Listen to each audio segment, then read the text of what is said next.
Short-handed, Jeremy Lin will be at the point. Do you like him as the starter, and have you been impressed with him in the preseason? I really do, and what I've seen in the preseason when healthy is that he has a really good push game, and this Laker team needs to be able to score easy. It's hard to come down every possession and score out of your half court. So with Lin, he can get to the paint, he's able to get to the cup, and he's able to finish. He can create. I love his hesitation dribble to create space, but this is a guy right now that is very Steve Nash-like in the sense that he does get into the paint. The penetration makes him draw defenders. Each year he's gotten better shooting. He's really adept at keeping his dribble alive, and that's something that once guards over-penetrate, like he does at times, if you can keep your dribble alive and you've got shooters spaced out on the perimeter, that's going to be beneficial to his assist game. Yeah, I know Jeremy's starting on Tuesday against Houston, but it was so much fun watching Jeremy and Ed Davis play together on that pick and roll. It was always automatic where Ed Davis would flash to the rim and get an alley-oop lob or an easy finish, and they just ran that to perfection.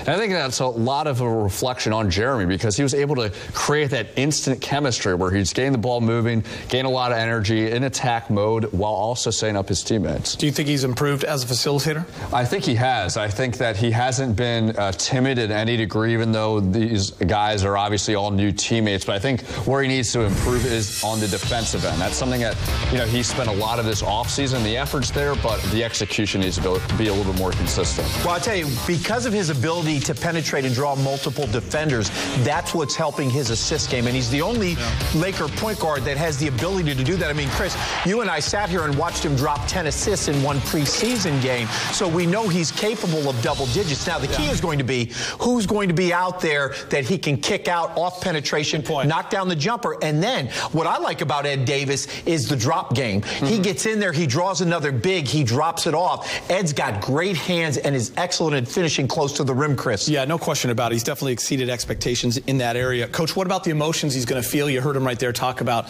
Tuesday with the Rockets. He's still friends with those guys, but ultimately it didn't go well there, so he's going to want a piece of them. No question about it. Well, Jeremy is going to say there's no emotions. The coaches are going to say there's no emotions, but believe me, there's going to be emotions because it didn't work out the way he wanted it to. And I'm not going to blame Jeremy. I'm not going to blame the Rockets coaching staff. But human nature tells you that when you blow up in New York and you have Linsanity and then you go to Houston and you fizzle, there's going to be some emotions that want to say, hey, you guys made a mistake.